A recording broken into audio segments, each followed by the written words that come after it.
Good morning, fam, Justice Warriors. It is Monday, December 5th, just after 8:30 in the morning. I am so happy to see you. Thank you for joining me on my venture here. I am wanting to talk primarily about the Moscow is how you're supposed to say it, right? Moscow, Idaho case, the Moscow 4. It's just freaking awful. It's been really hard for me to move away from the Kylie Rodney case. As anybody knows that's been watching my channel, and I thank you all, whether you're new here or returning subscriber. Thank you so much for tuning in. I started my channel right at the tail end of August this year. And it was really because there were so many things that I felt needed to be said about the Kylie Rodney case that I wasn't hearing other people say. So I just jumped right in. It's been a wild ride. I feel great about it. It's a really interesting process, just finding your voice and finding your platform.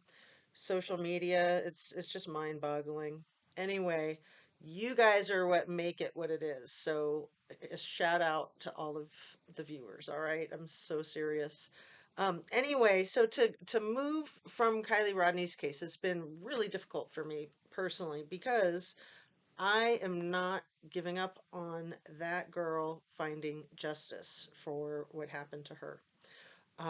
I was very hesitant, but I finally did budge and started covering the Trinity Backus case as well. Um, a few weeks ago, I started compiling a list. It was all very spontaneous. I had a list of like 10 similarities, and then it went to 20, 30. It just kept growing. It literally got to about 70. And I was taking things off of that list too as I was refining it. Things that were questionable or didn't feel like they should be there. So, all in all, it was over 75 before removing a few. Anyway, and then as my subscribers that are following me know, I started to cover also the Shankella Robinson case, the 25-year-old woman from North Carolina that was murdered in Mexico on vacation with her friends. So, all three of those cases and the Moscow Four to me feel like there are a lot of commonalities, which is why I feel I'm drawn to those cases. One of the commonalities is a potential of domestic violence. The other commonality is that all of these people died in the company of friends, or they were in the company of friends right before they died. It's very shady. All of these cases are very shady, and I don't feel like, especially the first three, are getting enough attention from law enforcement, an appropriate investigation. And we all know there's a lot going on there in Nevada County, California. And then with Shankella, that's very challenging because you're dealing with another country. But in her case, her attackers videotaped it and put it on social media. So that is probably going to be very helpful to find justice for her. I've mentioned again and again how these days, these gangsta wannabes, as I call them, kids that are trying to be badass and tough, they post some horrible things on their social media. And some of it is not to be taken seriously. A lot of it is, I'm sure, to be taken with a grain of salt. However, I think that some of it is extremely real and disguised as something that should be taken with a grain of salt. So that's relevant for a lot of posts that I've found in the Kylie Rodney case with the people that were closest to her and right there witnesses at her last hours of before she disappeared and ended up unalive. And same with Trinity Backus. I'm grateful that these people are posting on social media, so I hesitate to even say anything because I don't want them to think twice about doing that. Um, Not for YouTubers to review, but for law enforcement to review. And that's where it can be problematic as well, because a lot of law enforcement agencies have social media experts and departments, and they focus on that a lot because that's electronic data is a huge cornerstone of any investigation in this day and age. However, I find that there are law enforcement departments that are scared of social media, that they're not up to speed with it, and so they don't trust it, and they especially don't trust YouTube. And I don't blame them for not trusting YouTube. There's a lot of people doing a lot of weird stuff, but that goes with anything. There's always going to be a bunch of whack jobs in any field. I mean, even like medicine. Come on, right? And then there's going to be a lot of good ones, and you have to find what works for you and get recommendations from other people. I want to give a shout out to a few of the channels that I feel like have been really rich in the last 48 hours with, um, especially with this Moscow 4 case. So, Jonathan Lee Investigates, he has been posting multiple great videos. Harsh Reality, of course, he's always consistent, and Zav Girl and Grizzly. Also, Lana from Truth and Transparency. These folks, and so many others too, are just putting out a lot of helpful information, in my opinion. So, over the weekend, oh, and let me take a drink of water and give my disclaimer 1 sec. Thanks. Everything I say is simply my opinion. um, it's purely for discussion, speculation, conversation, and I hope that it's educational for others. It is definitely an educational process for me. There's an element of entertainment simply because it's YouTube. It's hard for me to even say entertainment in the context of these true crimes where these young innocent people have lost their lives and their families are suffering immensely. It's not entertaining. It's not. It's simply that YouTube is so similar to television, and it can be sheerly educational, it can be sheerly entertainment, it can be a combination of both. I just feel like it's ethical to recognize that. So, in regards to the Idaho 4 and what I've been posting over the weekend, just Saturday, I learned how to use my community tab. And anybody who doesn't know how to look at a community tab, because I didn't know for a while, you can't find it on your cell phone. You have to have a laptop, to my knowledge, which is similar with when you're watching a live and you want to see the chat or be in the chat. To my knowledge, that must be from a laptop or from a computer. Absolutely can't be done from any cell phone that I know of. I could be wrong there. There might be some special cell phone that does these things. But I do have like an iPhone 13 or something, the top notch. I'm not usually with it like that with my technology, but I'm getting there. I'm working on it. I upgraded to an amazing laptop that has served me very well. I'm hoping to upgrade or to buy some pro editing software so I can do all the cool things with putting photographs and videotapes into these videos because I think that that's really helpful. But on Saturday night and yesterday, I put up several posts on my community tab about Jack Decour, um, Kaylee's ex-boyfriend, that I feel like is suspicious in that case. The horrible, grisly murder of Kaylee, her best friend, and their roommate and the roommate's boyfriend. Um, Let me just say, I could be completely wrong. It might not be Jack. There's another Jack that is also suspicious, and there's other people that are suspicious. It's never so cut and dry and simple. Truth is always stranger than fiction. Always, always, always. It was very revealing. It was a revolution to me to find out that there was a 911 call dispatched to, I think, less than a block away at 3:01 a.m. The early morning of the murders. And I got so excited thinking that law enforcement themselves, I don't know if they have body cams on their police officers for the Moscow Police Department. I don't know if they have dash cams, but I'm going to guess that they have one or the other and hopefully both.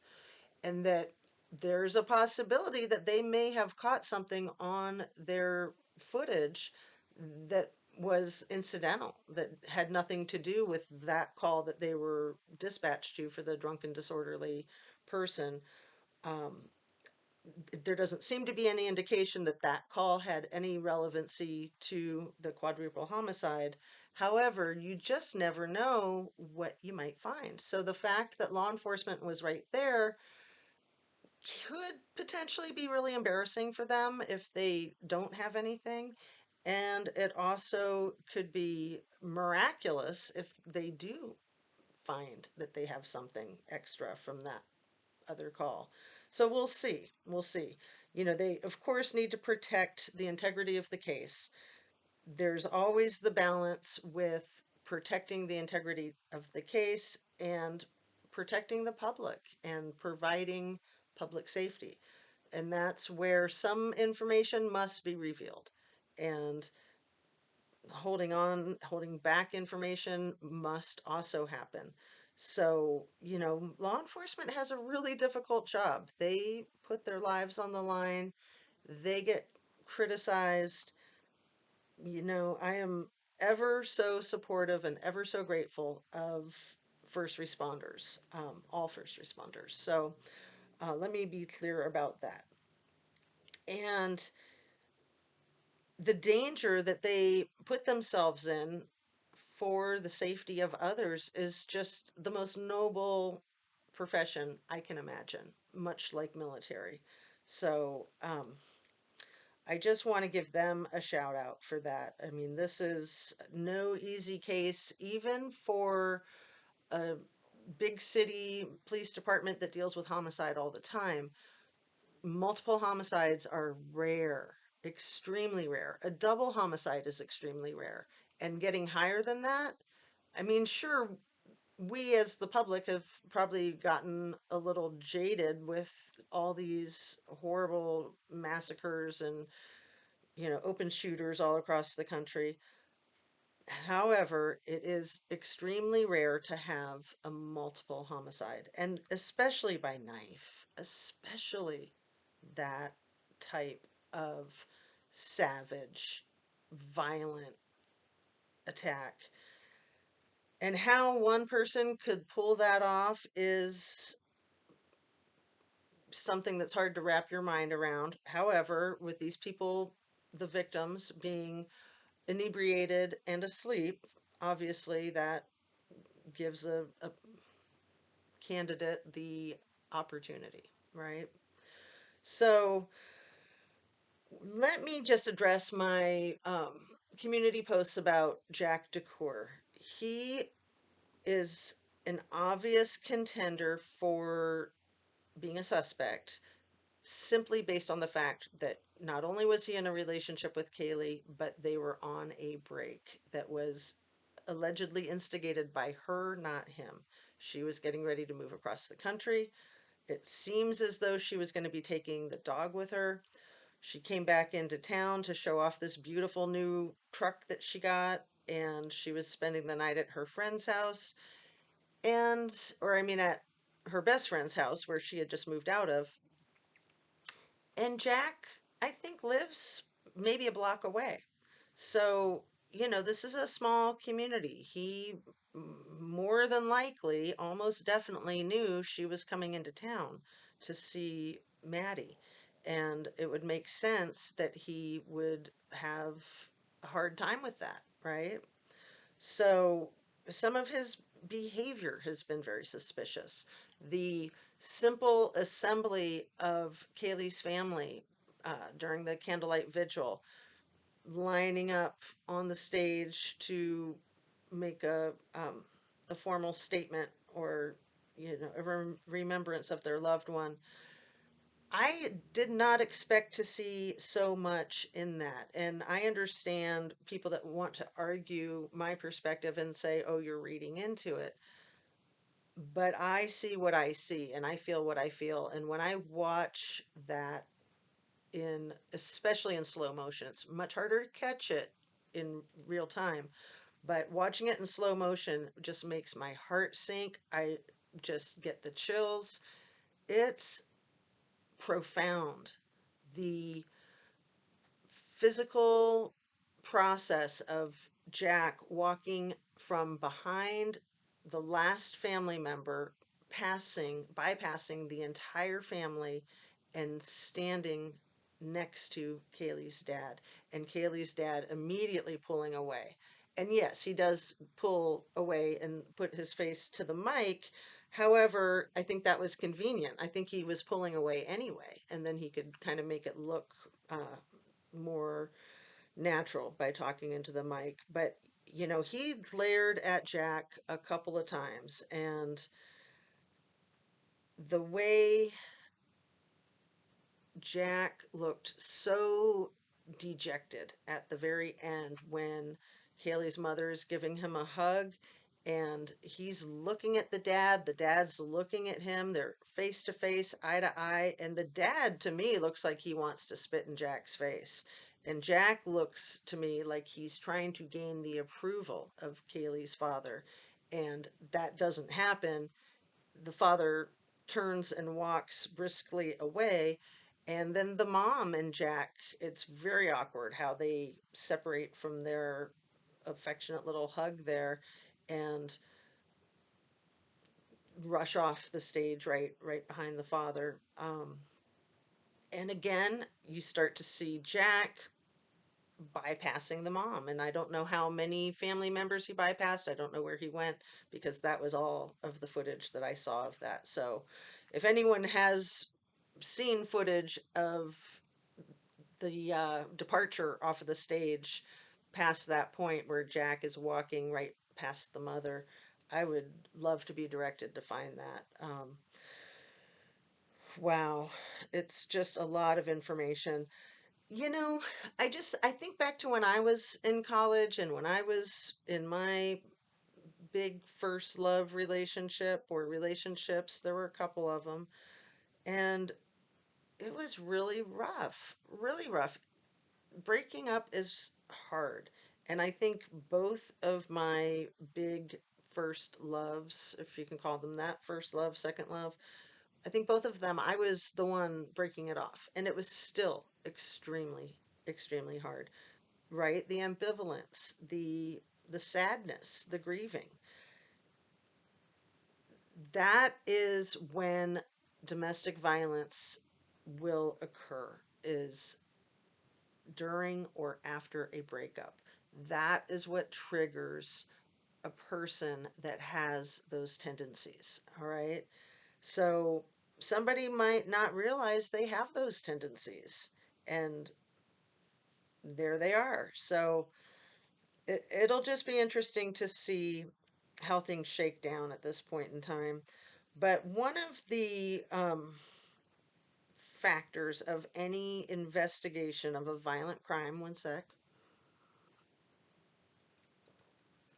one of the main factors with any investigation of a violent crime is the financial impact that solving that crime is going to have on the local community. That might sound a little strange to somebody who's not familiar with that concept, but that is absolutely the way these things are done. Look at the Watts case in Colorado with Anna Darko. Okay. Right now, with Moscow, Idaho, we've got the University of Moscow that is the main cornerstone of financial welfare in that community. That needs to be protected. That is a huge motivator of how these cases get resolved. It is an absolute fact. So I'll probably talk more about that, but what I really wanted to talk about, a couple of other things here. One sec.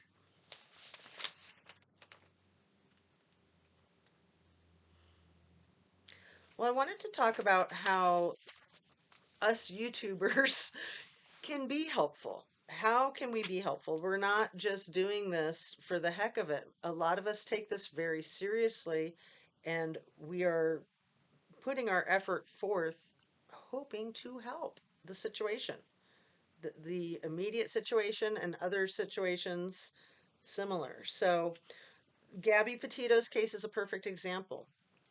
Social media was encouraged by her family to run with it and explode, and it did. And that information got the Red, White, and Bethune channel.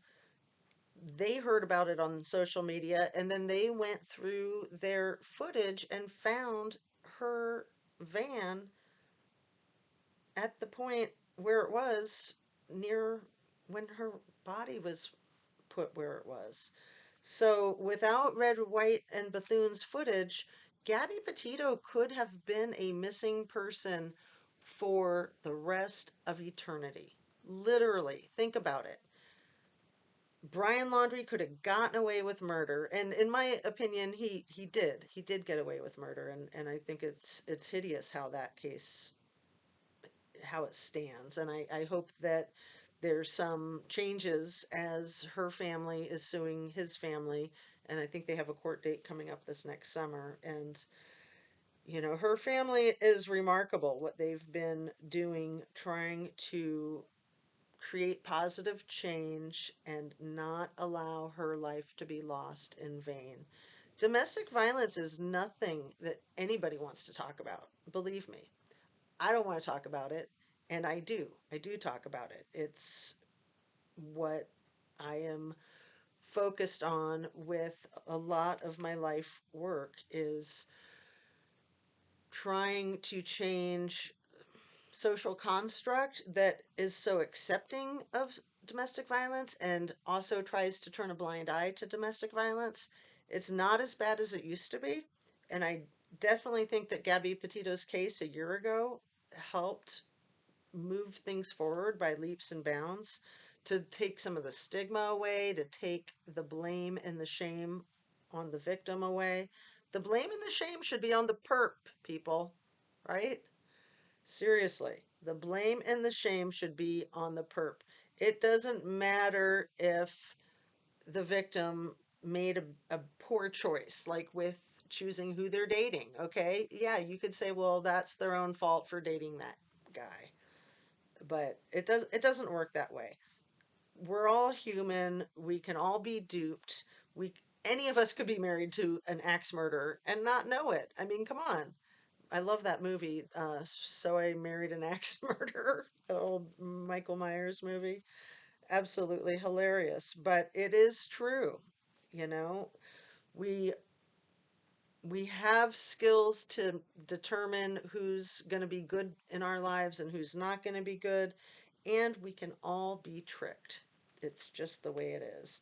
And things change. Somebody might be really well put together and safe and loving, and then something happens in their psyche over time that they lose it, and you don't see it coming, right? It can happen to any of us. We're all human. We're all trying our hardest, and we just need to not be so judgmental of others. But I think it's really important to keep an open mind, about potential suspects, especially in the case of the Idaho Four, also in Kylie Rodney's case, and in Trinity Backus's case. Again, in Shanika Robinson's case, we pretty much know who those perps are because they videotaped it and posted it on social media. And as I often say, for that we can thank them. Um, so, some of the suspicion with Jack Decoder, let me take another drink. Some of the suspicion with him is due to his silence. So, of course, when a person is in a situation like that, they're going to be very self conscious and they know that they're going to get criticized for everything they say and do and everything they don't say and do. But what I look for, I really honestly look for the obvious. When I see people in situations like this that are not doing a woulda, shoulda, coulda, like for instance with Jack, has there been any information that he's said, oh man, if I would have just woken up and answered my phone? They called him 10 times.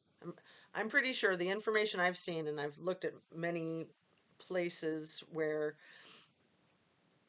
it's my understanding that there were 6 phone calls from Kaylee's phone to Jack, and then 3 phone calls from Maddie's phone to Jack, and then one more from Kaylee's phone to Jack.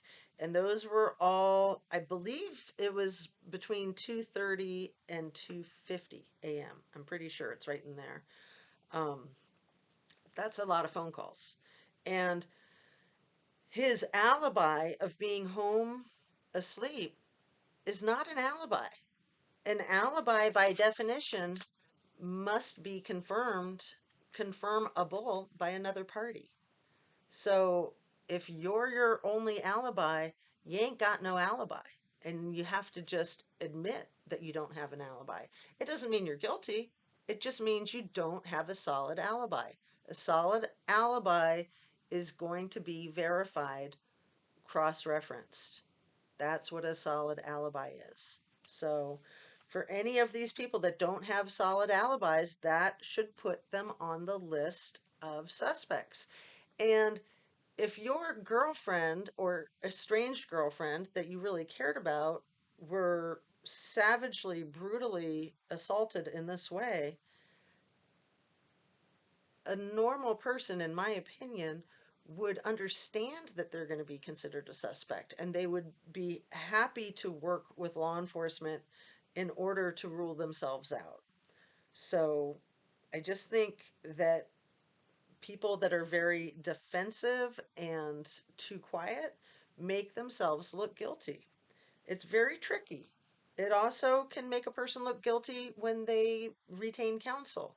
However, if you're in a situation like that, you probably want to retain counsel. I mean, if you're innocent, you know you're innocent, and you know that the evidence will back that up eventually.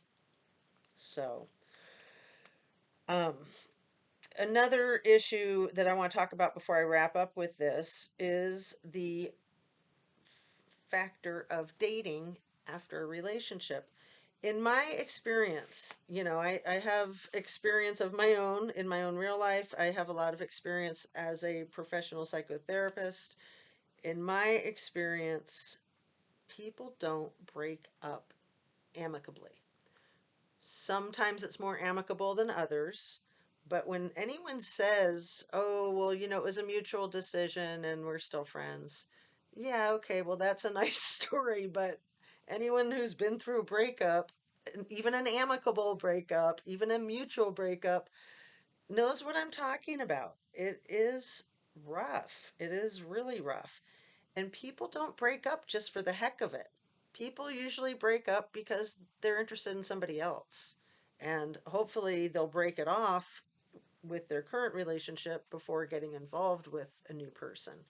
But that type of jealousy inspires the type of rage that could go as far as this horrible, monstrous situation, in my opinion.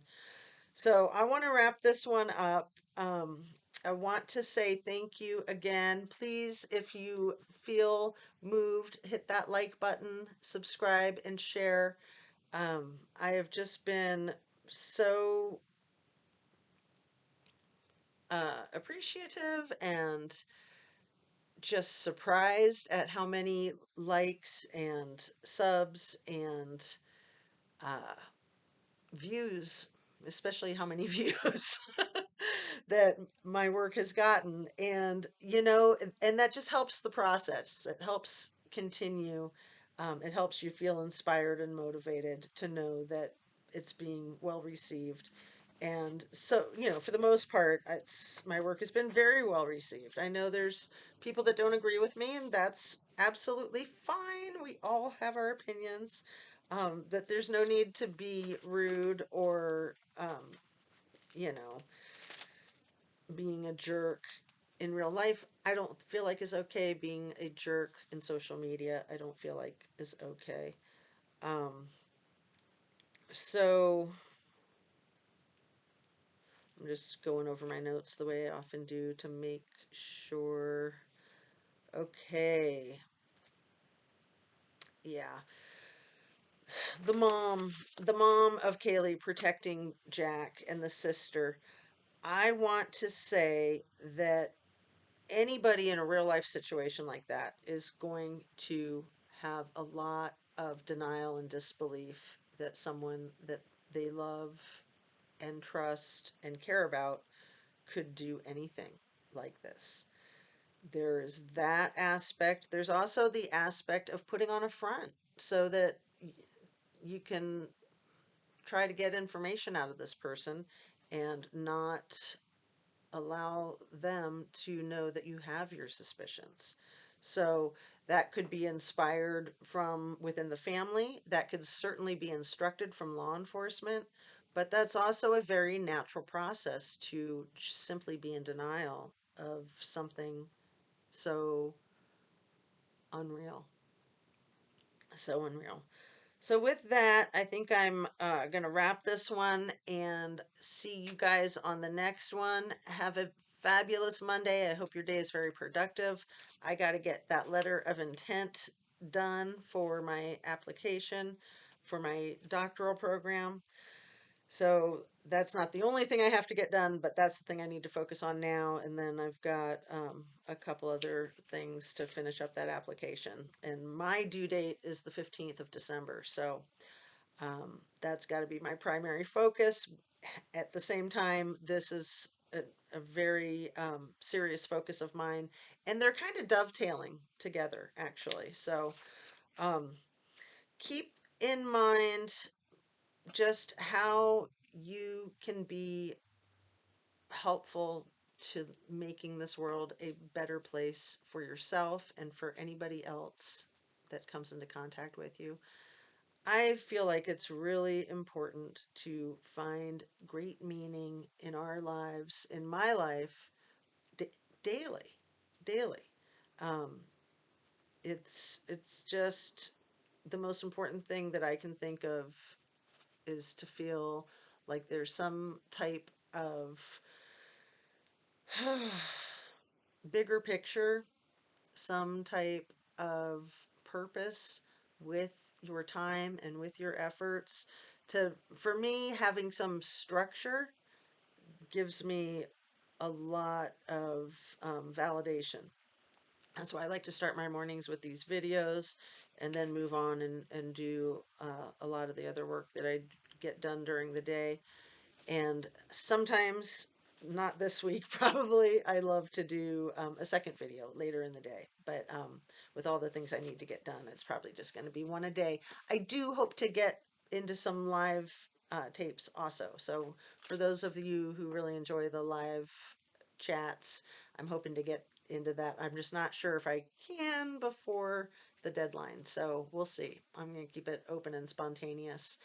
As I always like to say in closing, take care of yourself, eat well, high protein, high fiber fruits and veggies, drink your water, breathe, get your exercise, get your rest and relaxation, and just take really good care of yourself. Thank you so much for watching. I'll see you on the next one. Take care.